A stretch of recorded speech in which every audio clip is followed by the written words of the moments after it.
कल्पना कीजिए कि आप एक कमरे में बैठे हैं और आपके चारों ओर घनी पारदर्शी परत है, एक ऐसी पारदर्शी टोपी जैसी जिसके भीतर सब कुछ बंद है। बाहर की दुनिया चमक रही है, लोग हंस रहे हैं, खुशियां मना रहे हैं, लेकिन आप उस पारदर्शी कांच के भीतर घुटन महसूस कर रहे हैं। ये वही अनुभव है जिसे सिल्विया प्लाथ ने द बेलजार में अपनी पूरी गहराई से महसूस किया। और आज इस सफर में हम इन अनुभवों से अपने जीवन के लिए जो कुछ सीख सकते हैं उसे समझेंगे।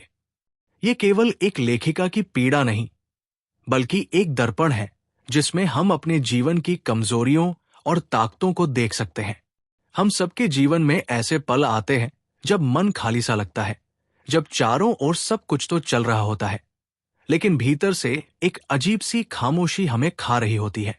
कभी कभी ये पल इतने गहरे हो जाते हैं कि लगता है हम किसी कांच की जार के अंदर कैद हो गए हैं, जहां हवा तक भरपूर नहीं पहुंच पाती। यही रूपक हमें सिल्विया प्लाथ की इस महान रचना द बेलजार देती है।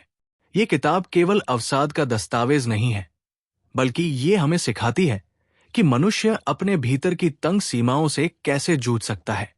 और सच कहूं तो इस किताब से सबसे बड़ा सबक यही है कि हर इंसान के भीतर एक जंग चलती रहती है। एक तरफ हम वो है जो समाज हमें बनाना चाहता है, दूसरी तरफ हम वो है जो असल में हम खुद है। और यही संघर्ष अक्सर इंसान को अंदर से तोड़ देता है। लेकिन द बेलजार हमें दिखाती है कि ये टूटन अंत नहीं है, बल्कि यही टूटन हमें और मजबूत बना सकती है।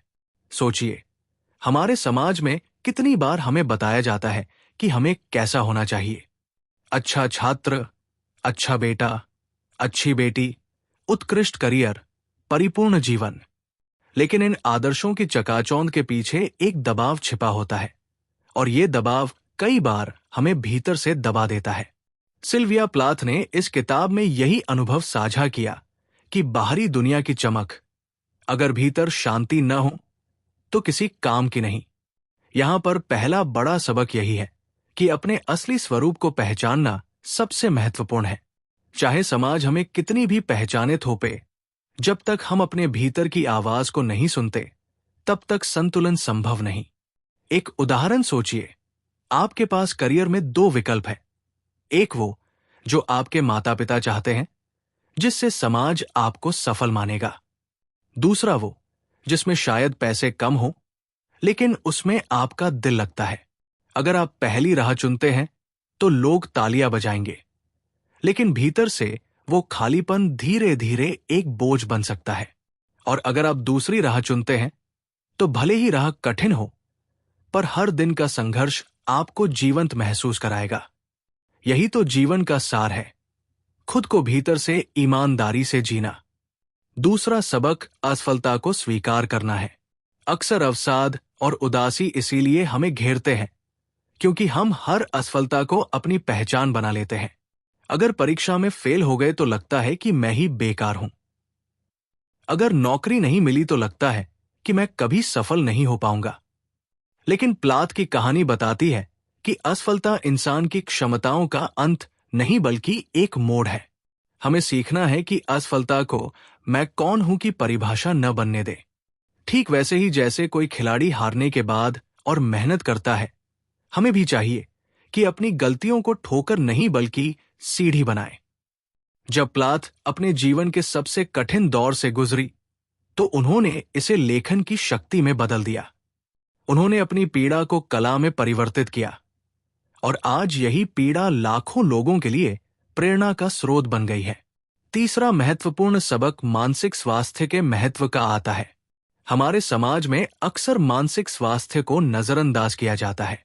अगर शरीर में बुखार हो जाए तो तुरंत दवा ले ली जाती है, लेकिन अगर मन थक जाए, घुटन महसूस करे, तो लोग इसे नजरअंदाज कर देते हैं। द बेलजार इसीलिए प्रेरणा है कि मन का ख्याल रखना उतना ही जरूरी है जितना शरीर का। आज अगर आप खुद को खालीपन में महसूस करते हैं तो याद रखिए, ये कमजोरी नहीं है बल्कि इंसान होने का हिस्सा है, और इसे ठीक करने की शुरुआत खुलकर साझा करने से होती है। किसी भरोसेमंद दोस्त, परिवार या काउंसलर से बात करना उतना ही जरूरी है जितना खाना या सोना। जब हम अपने दर्द को छुपाते हैं तो वो बेलजार की तरह हमें घेर लेता है, लेकिन जब हम इसे साझा करते हैं तो ये हवा का झोंका बन जाता है जो हमें राहत देता है। चौथा सबक है खुद के साथ धैर्य रखना। प्लात की कहानी में एक बात बहुत स्पष्ट होती है, मानसिक स्वस्थता एक दिन में नहीं आती। ये एक यात्रा है और इस यात्रा में अच्छे और बुरे दिन दोनों होते हैं। कभी कभी लगता है कि हम बहुत आगे बढ़ गए हैं और अचानक कुछ दिन ऐसे आते हैं जब फिर से वही अंधेरा घेर लेता है। लेकिन ये सामान्य है।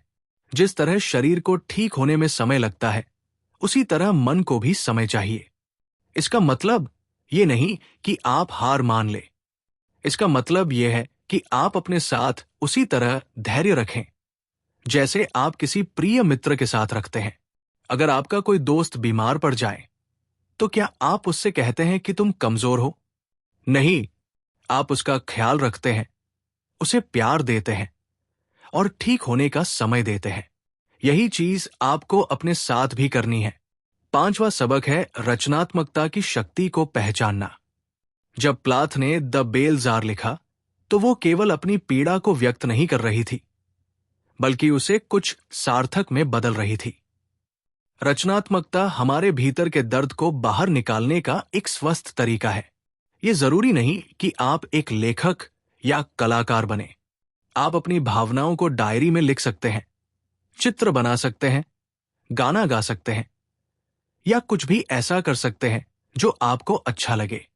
जब आप अपनी भावनाओं को किसी रचनात्मक रूप में डालते हैं तो ये केवल आपको राहत नहीं देता, बल्कि आपकी पहचान को भी मजबूत बनाता है। आप महसूस करते हैं कि आप केवल अपनी समस्याओं का शिकार नहीं हैं, बल्कि आप कुछ सुंदर भी बना सकते हैं। छठा सबक है सामाजिक अपेक्षाओं से मुक्ति।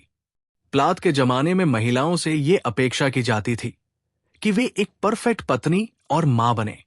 करियर, शिक्षा या व्यक्तिगत सपने सब कुछ गौण थे और यही दबाव उन्हें अंदर से तोड़ता गया।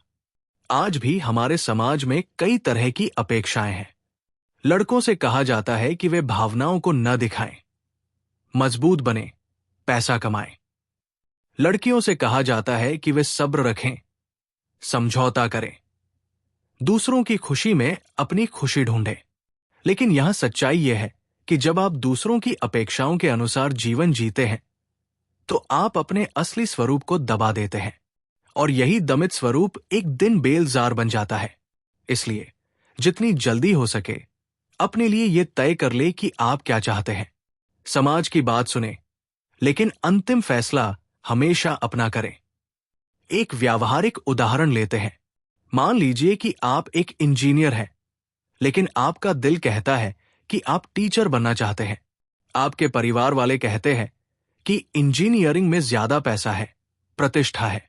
लेकिन हर दिन जब आप ऑफिस जाते हैं तो लगता है कि आप किसी और का जीवन जी रहे हैं। यहां आपको साहस दिखाना होगा। शुरुआत में छोटे कदम उठाएं, शाम को ट्यूशन पढ़ाएं, वीकेंड में बच्चों को पढ़ाने जाएं। धीरे धीरे आप महसूस करेंगे कि जब आप अपना पसंदीदा काम करते हैं तो जीवन में कितनी ऊर्जा आती है। सातवां सबक है रिश्तों की गुणवत्ता पर ध्यान देना। प्लात की जिंदगी में कई लोग थे, लेकिन बहुत कम लोग थे जो उन्हें वास्तव में समझते थे। अक्सर हम इतने व्यस्त हो जाते हैं कि हम भूल जाते हैं कि रिश्ते केवल संख्या में नहीं बल्कि गुणवत्ता में मापे जाते हैं। एक सच्चा दोस्त नकली दोस्तों से बेहतर होता है। अगर आपके आसपास ऐसे लोग हैं जो हमेशा आपको नीचा दिखाते हैं, आपकी भावनाओं को नकारते हैं या आपसे सिर्फ अपना काम निकालते हैं, तो शायद समय आ गया है कि आप इन रिश्तों पर पुनर्विचार करें। इसका मतलब ये नहीं कि आप सबसे कट जाएं, लेकिन आप अपनी भावनात्मक ऊर्जा उन लोगों पर खर्च करें जो आपकी कद्र करते हैं।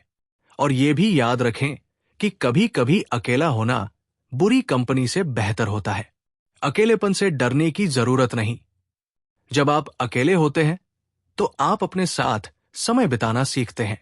आप अपनी पसंद, अपनी जरूरतें, अपने सपने समझते हैं और जब आप खुद के साथ खुश रहना सीख जाते हैं तो दूसरों के साथ रिश्ते भी बेहतर हो जाते हैं। 8वां सबक है छोटी खुशियों को पहचानना। जब आप अवसाद में होते हैं तो लगता है कि जिंदगी में कुछ भी अच्छा नहीं है। हर चीज धुंधली, बेरंग और निरर्थक लगती है। लेकिन यहां एक छोटी सी तकनीक काम आती है, छोटी खुशियों को पकड़ना। ये कोई बड़ी उपलब्धि नहीं होनी चाहिए। ये किसी मित्र का फोन हो सकता है, सुबह की चाय का स्वाद हो सकता है, किसी अच्छे गाने को सुनना हो सकता है, या बारिश की आवाज हो सकती है। प्लाथ ने अपनी डायरी में लिखा था कि कैसे एक फूल या एक कविता की लाइन उन्हें थोड़ी देर के लिए राहत दे देती थी। ये छोटे पल जादुई होते हैं। वे हमें याद दिलाते हैं कि जिंदगी में अभी भी सुंदरता है, बस हमें उसे देखने की जरूरत है। एक व्यावहारिक तरीका यह है कि आप रोजाना 3 चीजों को लिखें जो आपको अच्छी लगी, चाहे वे कितनी भी छोटी हों। जैसे, आज मैंने एक अच्छा नाश्ता खाया, आज किसी ने मुझसे मीठा बात किया, आज मैंने एक अच्छा गाना सुना। धीरे धीरे ये आदत आपको सिखाएगी कि अच्छे पलों को कैसे पहचाना जाए। 9वां सबक है सहायता मांगना। हमारे समाज में, खासकर हमारे यहां, मदद मांगना कमजोरी समझा जाता है। लोग सोचते हैं कि अगर मैं किसी से मदद मांगूंगा तो लोग मुझे कमजोर समझेंगे। लेकिन यह सोच गलत है। मदद मांगना बहादुरी का काम है। यह दिखाता है कि आप अपनी समस्या को पहचानते हैं और उसे हल करने के लिए तैयार हैं।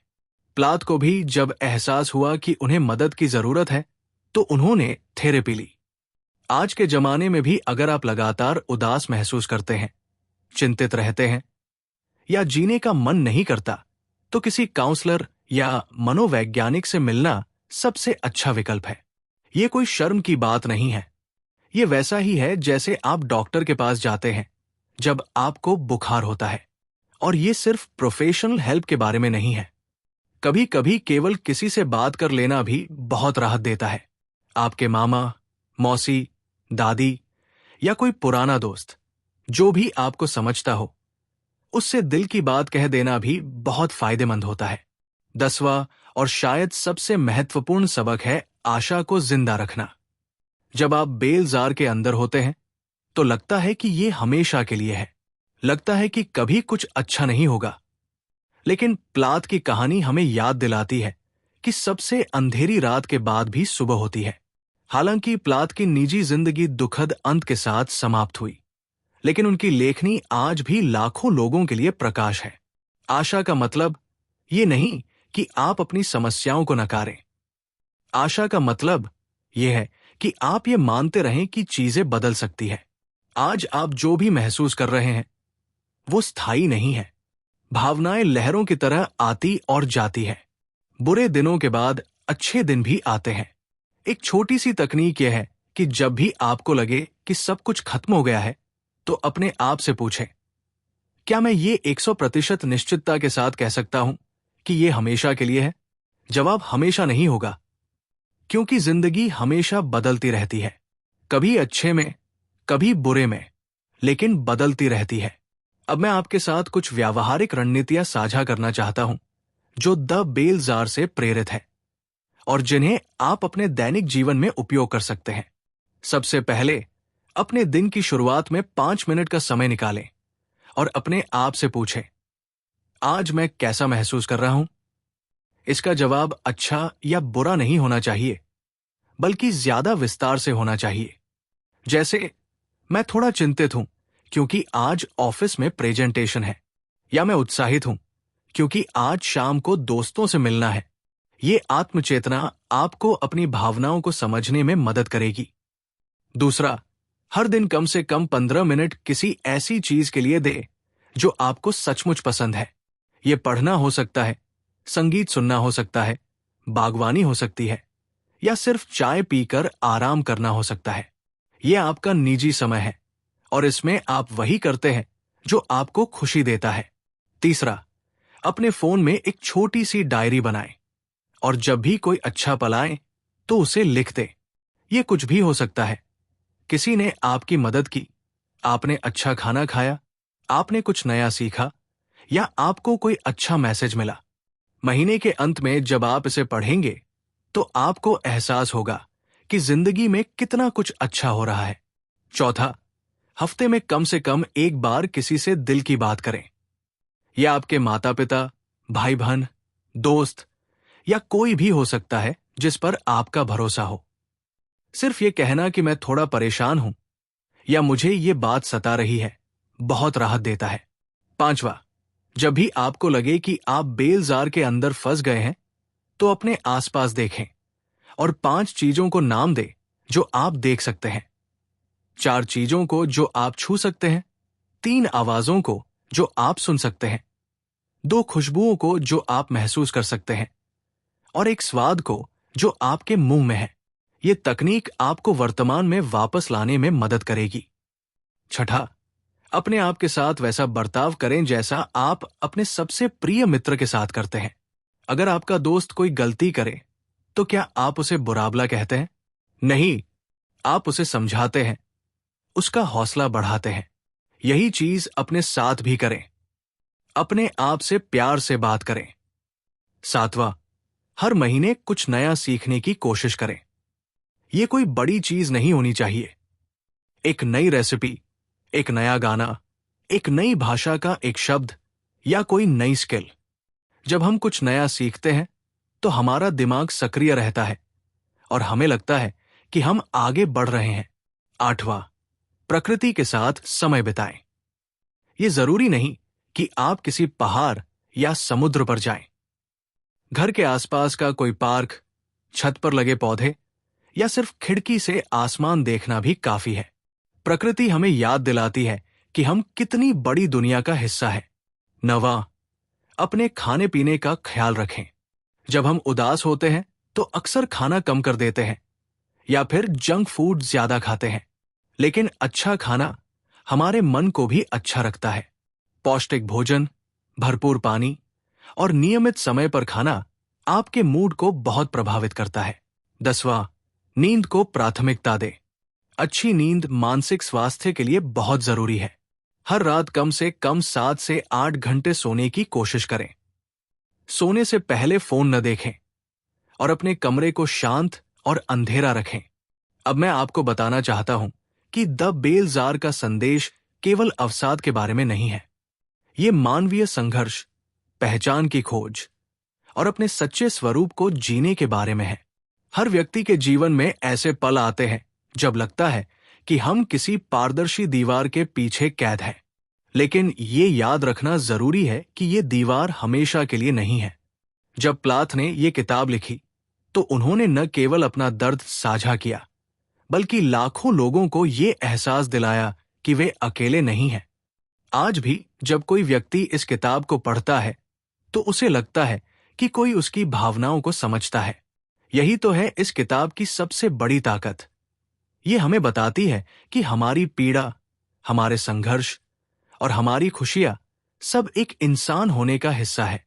और जब हम इसे स्वीकार करते हैं तो हम अपने साथ और दूसरों के साथ ज्यादा दयालु हो जाते हैं। एक और महत्वपूर्ण बात यह है कि द बेल जार हमें सिखाती है कि जीवन में संतुलन कितना जरूरी है। काम और आराम के बीच संतुलन, अकेले रहने और लोगों के साथ रहने के बीच संतुलन, अपने लिए और दूसरों के लिए जीने के बीच संतुलन। जब ये संतुलन बिगड़ जाता है तो हमें लगता है कि हम बेलजार के अंदर हैं। लेकिन ये संतुलन एक दिन में नहीं आता। ये धीरे धीरे छोटे छोटे कदमों से आता है। और सबसे जरूरी बात यह है कि ये संतुलन हर व्यक्ति के लिए अलग होता है। जो चीज किसी और के लिए सही है, हो सकता है वो आपके लिए सही ना हो। उदाहरण के लिए, कुछ लोगों को भीड़ भाड़ में अच्छा लगता है और कुछ को शांत जगह। कुछ लोगों को रात में काम करना पसंद है और कुछ को सुबह। कुछ लोग जल्दी फैसले लेते हैं और कुछ सोच विचार करते हैं। कोई भी तरीका गलत नहीं है। जरूरी यह है कि आप अपना तरीका ढूंढें। और यहीं पर आत्मस्वीकृति का महत्व आता है। जब आप अपने आप को वैसा स्वीकार करते हैं जैसे आप हैं, अपनी खूबियों और कमियों के साथ, तो जीना आसान हो जाता है। आपको लगातार ये नहीं लगता कि आप कुछ गलत कर रहे हैं। प्लाथ की कहानी हमें ये भी सिखाती है कि कला और रचनात्मकता हमारे जीवन में कितनी महत्वपूर्ण भूमिका निभा सकती है। जब हम अपनी भावनाओं को किसी रचनात्मक तरीके से व्यक्त करते हैं तो ये हमारे लिए एक तरह की थेरेपी बन जाती है। ये जरूरी नहीं कि आप प्रोफेशनल आर्टिस्ट बने, बस कुछ भी करें जो आपको अभिव्यक्ति का मौका दे। डायरी लिखना, गाना गाना, डांस करना, पेंटिंग करना, फोटोग्राफी करना, खाना बनाना, ये सब भी कला के रूप है। जब आप इन्हें करते हैं तो आप न केवल अपने मन की बात कहते हैं बल्कि कुछ सुंदर भी बनाते हैं। और ये भी याद रखें कि आपकी कला परफेक्ट होने की जरूरत नहीं है, ये केवल आपकी होनी चाहिए। जब आप अपने मन की बात को बाहर निकालते हैं, चाहे वो कैसी भी हो, तो ये आपको राहत देती है। अब मैं आपसे कुछ सवाल पूछना चाहता हूं जो आपको अपने बारे में सोचने पर मजबूर कर सकते हैं। क्या आपको लगता है कि आप वो जी रहे हैं जो आप वास्तव में हैं, या वो जो दूसरे चाहते हैं? क्या आप अपनी भावनाओं को दबाते हैं या उन्हें स्वस्थ तरीके से व्यक्त करते हैं? क्या आप अपने मानसिक स्वास्थ्य का उतना ख्याल रखते हैं जितना शारीरिक स्वास्थ्य का? क्या आपके जीवन में ऐसे लोग हैं जो आपको वास्तव में समझते हैं? ये सवाल आसान नहीं है और इनके जवाब भी आसान नहीं है, लेकिन ये सवाल पूछना जरूरी है, क्योंकि जब तक हम अपने बारे में ईमानदारी से नहीं सोचते तब तक हम अपने जीवन को बेहतर नहीं बना सकते। और ये भी याद रखें कि ये सब एक प्रक्रिया है। आप एक दिन में अपना पूरा जीवन नहीं बदल सकते, लेकिन आप हर दिन छोटे छोटे कदम उठा सकते हैं जो आपको अपने लक्ष्य के करीब ले जाएं। प्लात की कहानी का एक और पहलू यह है कि वो हमें दिखाती है कि समाज के दबाव कैसे व्यक्ति को तोड़ सकते हैं। उनके जमाने में महिलाओं के लिए बहुत सारी बंदिशें थी। आज भी अलग तरीके की बंदिशें हैं। लड़कों पर करियर का दबाव है, लड़कियों पर शादीशुदा जिंदगी का। हर किसी पर यह दबाव है कि वे सफल दिखें, खुश दिखें, परफेक्ट दिखें। लेकिन ये सब दिखावा है। सच्चाई यह है कि हर व्यक्ति अपने संघर्षों से जूझ रहा है, और जब हम ये समझ जाते हैं तो हम अपने और दूसरों के साथ ज्यादा धैर्य रख सकते हैं। आज जब आप घर जाएं तो अपने आप से ये कहें, मैं इंसान हूं, और इंसान होना मतलब है कि मेरे अंदर सभी तरह की भावनाएं हैं, खुशी भी, गम भी, गुस्सा भी, प्रेम भी, और ये सब सामान्य है। मुझे परफेक्ट होने की जरूरत नहीं है, मुझे बस अपने साथ ईमानदार होने की जरूरत है। अंत में मैं आपको यह बताना चाहता हूं कि द बेल जार सिर्फ एक किताब नहीं है, बल्कि ये एक आईना है। जब आप इसे पढ़ते हैं तो आप अपने अंदर के उन हिस्सों को देखते हैं जिन्हें आप शायद नजरअंदाज करते रहे हैं। और ये डरावना लग सकता है, लेकिन ये जरूरी भी है, क्योंकि जब तक हम अपने अंदर के अंधेरे को नहीं देखते तब तक हम उसे रोशनी में नहीं बदल सकते। और जब हम अपनी कमजोरियों को स्वीकार करते हैं तभी हम अपनी ताकत भी पहचान सकते हैं। तो आज से अपने साथ दयालु बने, अपनी भावनाओं को सुने। जब आप खुश हैं तो उसे महसूस करें, और जब आप उदास हैं तो उसे भी स्वीकार करें। दोनों आपके जीवन का हिस्सा है, और याद रखें कि आप अकेले नहीं हैं। इस दुनिया में लाखों लोग हैं जो आपकी तरह ही महसूस करते हैं। कुछ दिन अच्छे होते हैं, कुछ दिन मुश्किल, लेकिन जीवन चलता रहता है और उसके साथ हमें भी चलना है। द बेल जार की सबसे बड़ी सीख यही है कि जिंदगी एक यात्रा है, मंजिल नहीं। और इस यात्रा में हमारे साथ खुद होना सबसे जरूरी है, न कि वो इंसान जो दूसरे चाहते हैं, बल्कि वो जो हम वास्तव में हैं। आज से अपने जीवन में ये छोटे बदलाव लाएं। अपने मन की सुने, अपनी भावनाओं का सम्मान करें, जरूरत पड़ने पर मदद मांगे, और सबसे जरूरी बात, आशा कभी न छोड़े, क्योंकि हर रात के बाद एक नया दिन होता है और हर नए दिन के साथ नई संभावनाएं आती है।